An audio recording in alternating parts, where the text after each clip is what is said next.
Online dating is becoming more and more popular, allowing a new way for people to become scammed, not just out of their money, but also their hopes of finding love. It could happen to anyone. First, the victim is introduced to the scammer through popular dating websites or social media such as Facebook, Match.com, eHarmony, or Zoosk.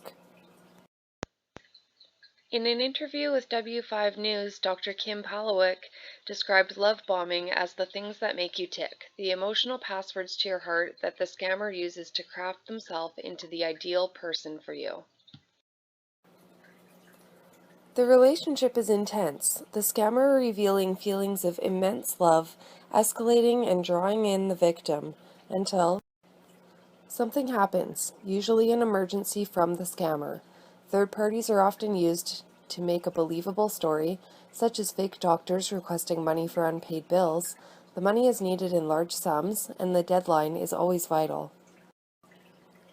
At this point, the victim is already emotionally attached to the scam artist, feeling that it's justified to send this person money. Let's take a look at this one woman's story and how she lost everything. This was like looking for a way out of turmoil, and I just latched on to the first person that showed interest in me. In late April, Claudia LeBlanc decided to set up a profile on a popular online dating site. 2 days later, she got a hit from someone posing as a local man. He says his name is Bennett Lawson, and he's 56, and he says he lives in Nashua, New Hampshire. He told her he'd relocated to Nashua from Germany. But he said all the right things that I wanted to hear. Claudia says the two began talking every day, but he told her they'd have to wait to meet. He was heading off on business to Italy and then Egypt. Then, after only 2 weeks in, Claudia says he asked her to help him out. He wanted me to send him an iPad 2 and an iPhone 4S. And I says, well, how am I supposed to pay for this? He says, well, you can buy them and ship them to me, and I'll pay you back when I get back. Claudia decided to help, but then came more and more requests. Each time, Claudia was asked to send items or money via a third party in Ghana, Africa. All total, I sent him $25,487 to the penny. A full paycheck, all of my savings. I maxed out my credit cards for cash, and I compromised my dream trip to Israel that I was supposed to take in October. A month in, Claudia realized she was being scammed. I should have known better, but I was in a vulnerable spot. As of 2013, romancescam.org reports a total loss of $25,891,837 and change, just from 1,813 people reporting victimization.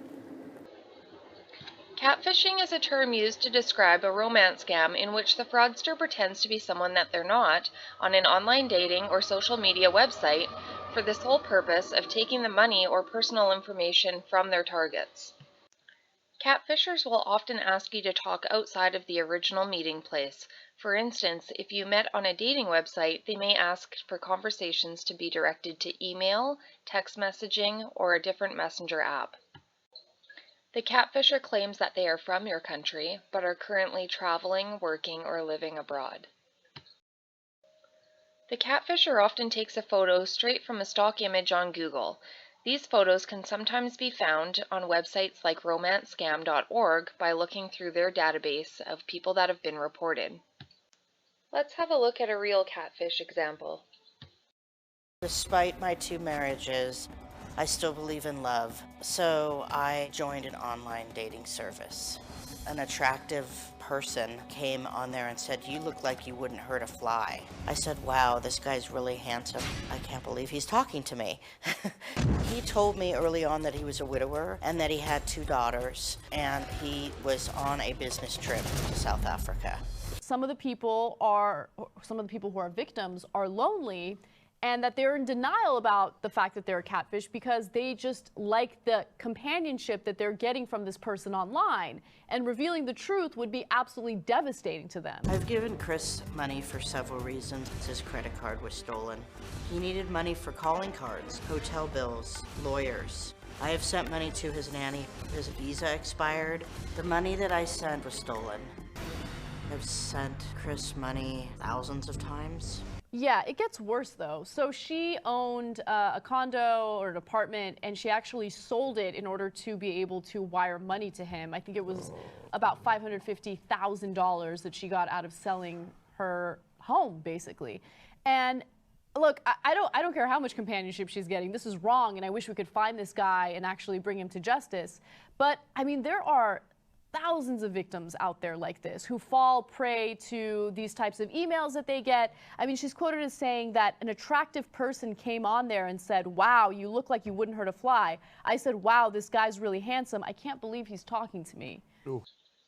There's a lot more to lose during a romance scam than just money. There can be a lot of psychological damage for the victim as well. Take a look at this next story to see just how. Saw him sitting in a chair with a bullet in his head. Peter Cercelli believes his father, Al, felt he had no way out, committing suicide in the living room of his Yonkers home after realizing a romance to riches fantasy he'd bought into was a scam. So these are all the wire transfers that you discovered? Correct. It was only after Peter started going through his father's belongings that the son discovered his dad's shocking secret, starting with this pile of Western Union money transfers to the country of Ghana, a notorious location for romance scams. They say Ghana, $300, How much money did he transfer here? 50 grand. $50,000. We've added them all up, and they come up to the sum of over $50,000. On Al Cercelli's laptop, his son discovered email photos and messages, supposedly from this woman calling herself Aisha, who promised to come here and start a new life, giving the divorced retired businessman a future and a fortune. She had money in a bank, and she was going to transfer the money to him. But first, she needed money transferred to her in Ghana via someone named Nuhu Suleiman for various expenses. When Al Cercelli ran out of money, he started taking it from his son. So he maxed out your credit cards? Everything. He took out credit cards in his son's name and got advances. Peter's credit? Above and beyond destroyed. Peter is a respected small business owner who runs a successful body shop and towing company in Englewood, New Jersey. He owns the home his father lived in and just discovered his dad had stopped making mortgage payments. This house is under foreclosure. I'm going to most likely lose the house. The day Al Cercelli killed himself, he thought Aisha would be arriving on a Delta flight. She never showed up. What he did because of something like this is just beyond my imagination of thought. And in one final bizarre twist, just yesterday, Peter found a message on his dad's laptop from Nuhu Suleiman saying Aisha or Shonda had killed herself, quote, blew her head off in Chicago. It can't be tracked. These people are like ghosts. To see him go down like this and think that there might be other families that are going to go through something like this in their life, I have to open my mouth. I can't hide no more.